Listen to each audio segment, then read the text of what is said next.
زيارة الإمام الحسين عليه السلام في ليلة القدر.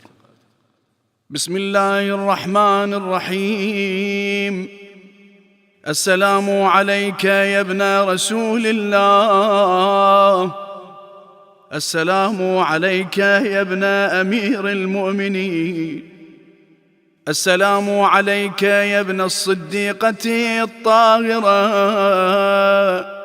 فاطمة سيدتي نساء العالمين.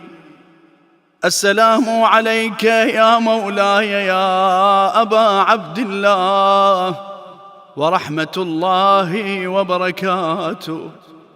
أشهد أنك قد أقمت الصلاة وآتيت الزكاة وأمرت بالمعروف ونهيت عن المنكر وتلوت الكتاب حق تلاوته وجاهدت في الله حق جهاده وصبرت على الأذى في جنبه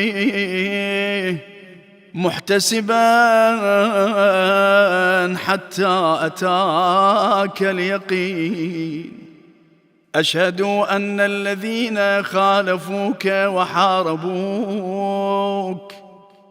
والذين خذلوك والذين قتلوك ملعونون على لسان النبي الأمي، وقد خاب من افترى. لعن الله الظالمين لكم من الأولين والآخرين وضاعف عليهم العذاب الأليم. أتيتك يا مولاي يا ابن رسول الله زائرا عارفا بحقك مواليا لأوليائك معاديا لأعدائك مستبصرا بالهدى الذي أنت عليه عارفا بضلالة من خالفك فاشفع لي عند ربك.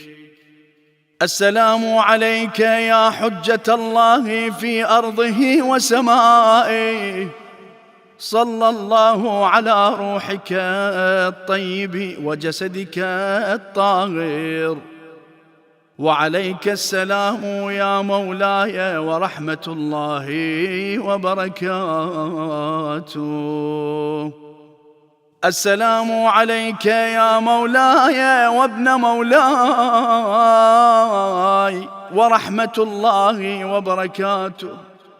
لعن الله من ظلمك ولعن الله من قتلك وضاعف عليهم العذاب الأليم. السلام عليكم أيها الصديقون، السلام عليكم أيها الشهداء الصابرون. أشهد أنكم جاهدتم في سبيل الله وصبرتم على الأذى في جنب الله ونصحتم لله ولرسوله حتى أتاكم اليقين. أشهد أنكم أحياء عند ربكم ترزقون،